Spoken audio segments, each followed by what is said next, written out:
Oh, what that dine.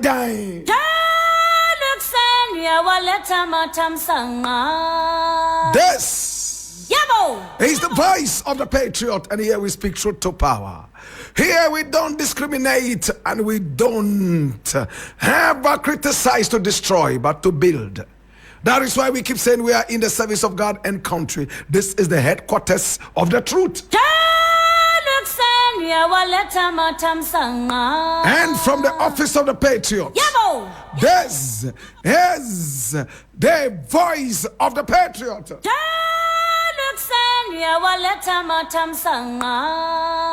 And my name Blakk Rasta.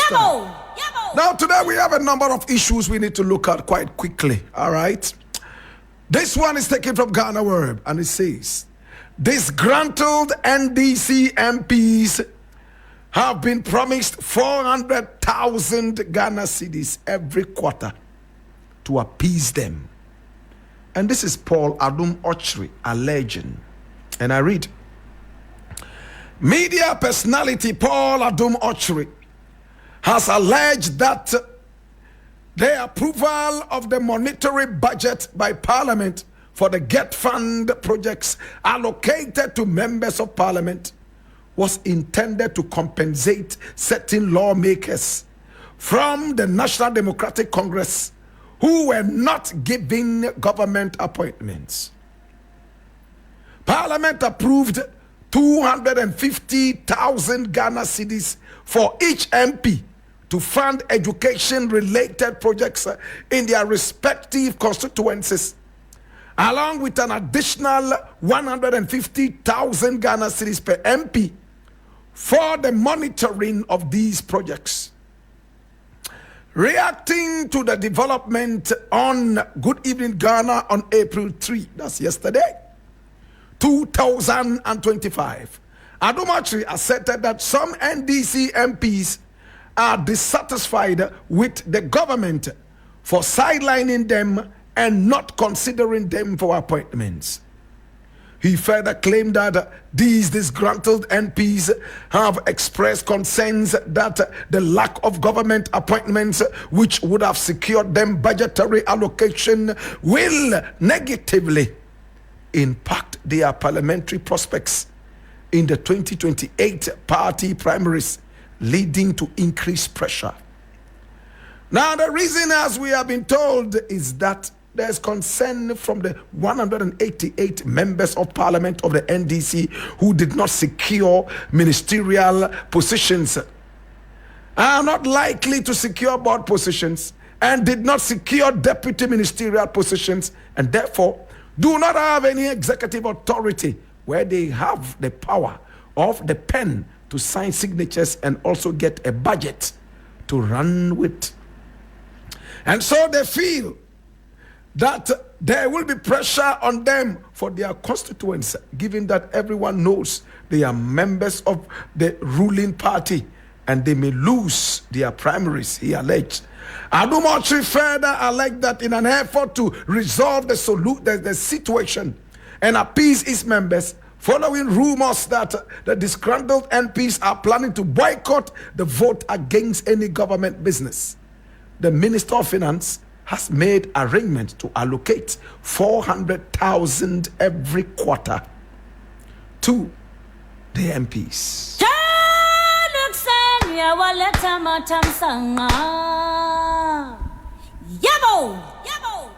Much as Paul Adom Otchere is overly partisan and has lost a lot of following and respect by his inactions and actions, you cannot discount this thing that the brother is saying. Paul Adom Otchere was the one who said he would never criticize Nana Addo Dankwa Akufo-Addo publicly because he had unfettered access to the former president. And we all saw what that unfettered access did to the people of Ghana. Wanton stealing, wanton corruption, disregard for human rights, and at the same time, arrogance in that government. The man was a demigod. Criticize him in public and your head would be on the chopping board for the next Christmas. My brother, my sister, overly vindictive, as we were told by the Subin MP. Nana Akufo-Addo was Nana Yankamasem. So I understand people like Adom Otchere, who more or less had almost become bootlickers for the Nana Akufo-Addo government. But reading this and going into the spirit, I am not a man who will discount this despite all the political sins of Paul Adom Otchere. In fact, this is so nauseating. I can agree with Paul Adom Otchere to some extent that this is probably true. My brother, my sister, that tells you the level of patriotism we have for our country. Members of parliament, my brother, my sister, who were voted by the people into power. They are supposed to be looking at Ghana first. But they are more interested in political appointments, especially ministerial positions. And they know for sure not everybody can be a minister. No wonder governments that we have had in the past would always blot the list of ministerial appointments and positions in order to satisfy all these egotistical idiots. I am hurt, and I'm going to use strong language. My brother, the party supported you in one way or the other to win your way into the parliament house. That is not enough. It's almost like an automatic walk in the park into any ministry when you win an election as an MP. I don't know what kind of rhetoric this is. Every MP is looking forward to a certain appointment. And if this appointment eludes him, he all of a sudden becomes a chameleon, a demonic chameleon who is ready to change colors at will. What do I mean by changing colors? Fighting his own party, and by so doing, fighting the prospects of a better Ghana that is supposed to be reset. I sympathize with President Mahama. Mahama, I sympathize with you. I cry for you. As I'm talking, if you have spiritual eyes, you can see the tears of blood coming down from my two eyes. I'm sorry for you. The man told you that he's ready to reset Ghana. He has come with so many wonderful policies, some of which are already being implemented. He decided to give the e-levy a long-awaited grave, and is being buried with the death nail already hammered into the coffin. Hey! Betting tax relegated to the background. As many Ghanaians wanted to see, though I don't agree. I want more taxes on betting so the youth can wean themselves from this demonic betting. My brother, my sister, taxes are being thrown away left, right, and center to ease the betting on the average Ghanaian. That will tell you that government revenue, all other things remaining equal, is going to dwindle. And now there is pressure on the president to dole out money and give to egotistical, demonic MPs who, by virtue of the fact that they won their way into the parliament house, they must get ministerial appointments and other appointments. What rhetoric is this garbage? This is gibberish. How can the nation grow? Now Paul Adom Otchere is alleging that 400,000 Ghana cedis is doled out every quarter to every MP as bribe to shut them up so they will not rise against good old Mahama. How can the nation grow? My brother, my sister, I stopped reading the whole story because I do not want to shed tears for Mahama. Are we ready to sacrifice for this nation to grow? Or we all have egos? And I blame Mahama too in one way or the other. I remember when John Dramani Mahama went to the constituency of Jachi, and he made the promise that Jachi, I am glad you have won. And once you have won, I assure you of a ministerial appointment. And he told the people in the area. Today, Jachi does not have that ministerial appointment. Remember, I came here and bemoaned that I don't support Jachi at all because of the dual citizenship rhetoric. My brother, my sister, I heard John Dramani Mahama also talking about how his government is going to help with dual citizens. In fact, taking political positions, government positions and appointments. Of course, wisdom is not in one person's head. We came on radio and also on TV and made it clear that where Ghana is right now, we don't need dual citizenship holders to hold sensitive government positions. No! Right now, we need radical people in Ghana to transform this nation. It's not a walk in the park. It's not time to eat akpele and fakiri. It's not time to eat tuozafi and mi and kuka with yura. It's not time to eat tubani. It's not time to eat fufu and abenkwine and akrantie. It is time to go hungry. It is time for us to sacrifice our stomachs and see Ghana grow for the next generation, our children and children's children. If you don't share with this vision, you don't belong in this nation. I made it clear before John Dramani Mahama became president that he must continue preaching. One, he was not going to make promises because it's Satan who always makes promises and he fails. He's the king of promises. Two, he would have to tell Ghanaians that, hey, it is time for us to go hungry so that our children and children's children will be well fed. Any Ghanaian who is not in alignment with this is not a Ghanaian. He is a hellion, somebody who belongs to hell. Today, I sit back and I'm sad. Where is this money coming from? Mr. President would have to give money. 400,000 Ghana cedis, almost 500,000 Ghana cedis, every quarter to MPs so they will not rise against Mahama and sabotage his government. If your own party people can have that kind of reasoning because they didn't get a certain political appointment, then I wonder what people are in that party. They are not ready to see a better Ghana. They are not ready, my brother, my sister, to see a better Ghana.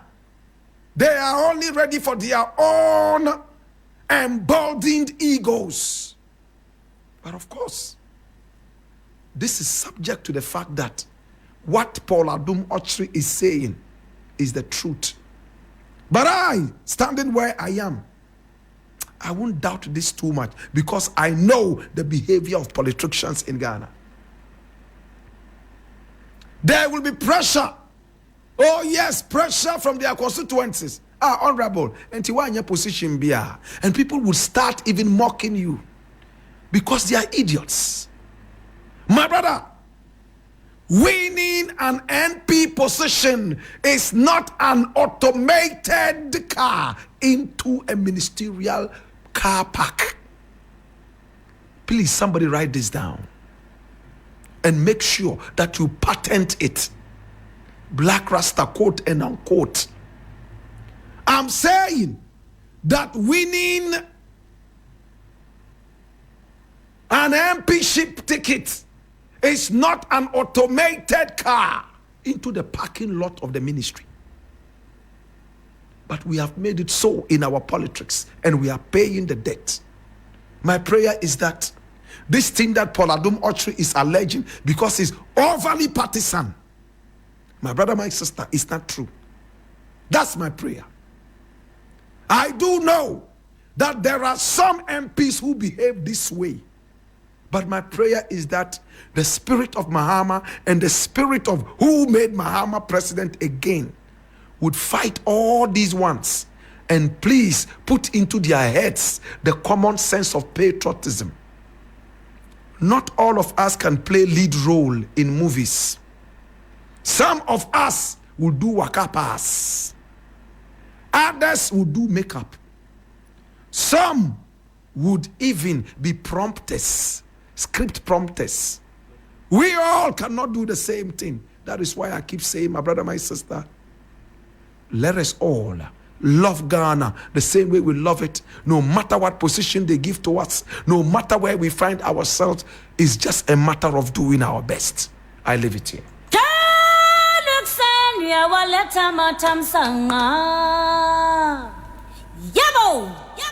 Now the next thing I want to look at is this thing here from 3 News. Jesus have mercy. He says, Galamsey, 107 foreigners deported since I became minister. And this is Muntaka. I met Muntaka last month somewhere I wouldn't want to tell you. A very beautiful place, of honor. And I read, now the Minister for Interior, Mohammed Mubarak Muntaka, has disclosed that 107 foreigners have been deported since he assumed office as part of government's ongoing crackdown on illegal mining. Speaking to the media, the minister reiterated government's commitment to curbing illegal mining activities which have had severe environmental and economic impacts on the country. He revealed that in addition to deportations, he has directed the Inspector General of Police to immediately transfer all regional, divisional, and district police commanders stationed in mining areas. Now, this directive, according to the minister, aims to replace long-serving officers who have not effectively tackled the Galamsey menace. The decision to transfer these commanders stems from their prolonged stay in mining areas where illegal mining continues to thrive. We need new faces and fresh perspectives to address this challenge, the minister Muntaka stated. He pointed out that the government remains resolute in its fight against illegal mining, adding that more stringent measures will be rolled out to safeguard Ghana's natural resources. Oh gosh. Hear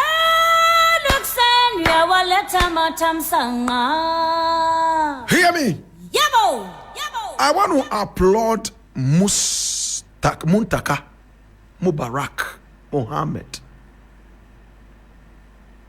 One thing that he has said that I am impressed about is the fact that all those divisional, whatever, regional, sub-regional, sub-divisional, whatever semantics you want to slap on those policemen have been asked to be transferred immediately.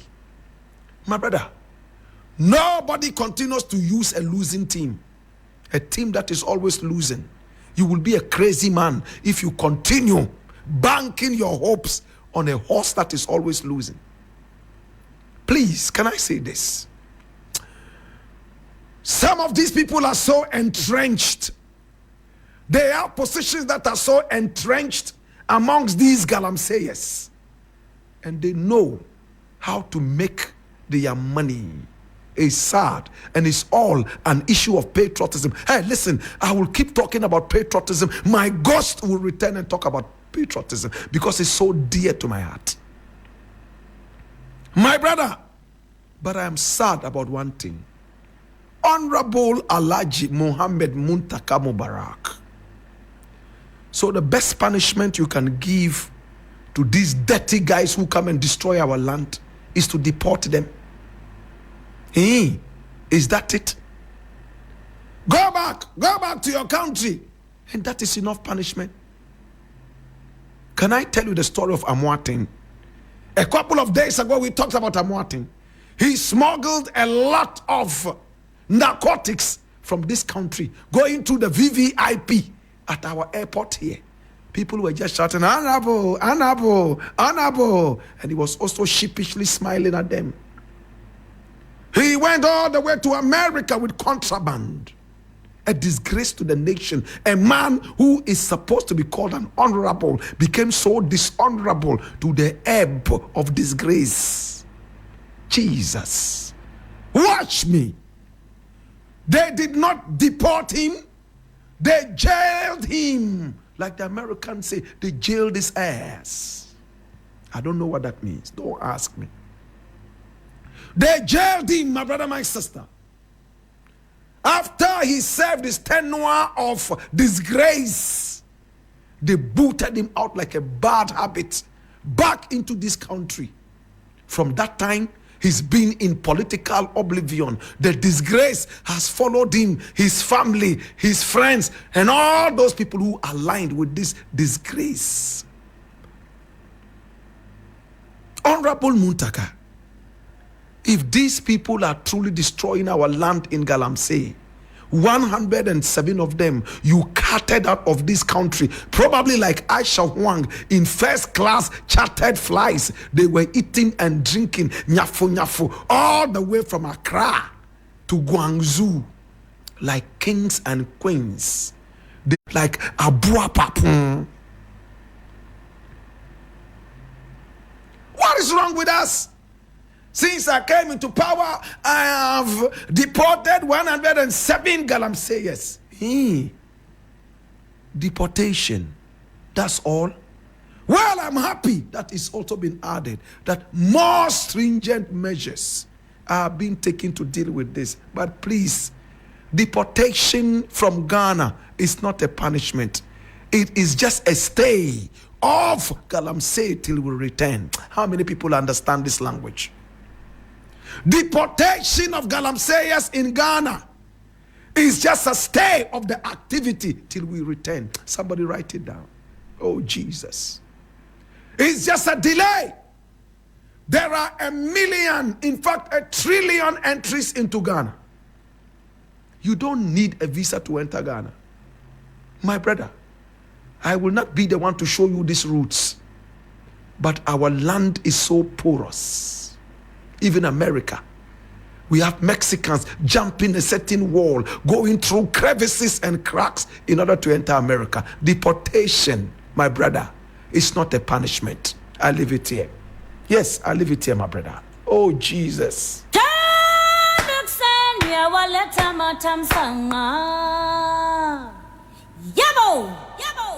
The last story I'm going to look at, because my producer says it's time. I wanted to look at this, but I'm going to leave it till another day.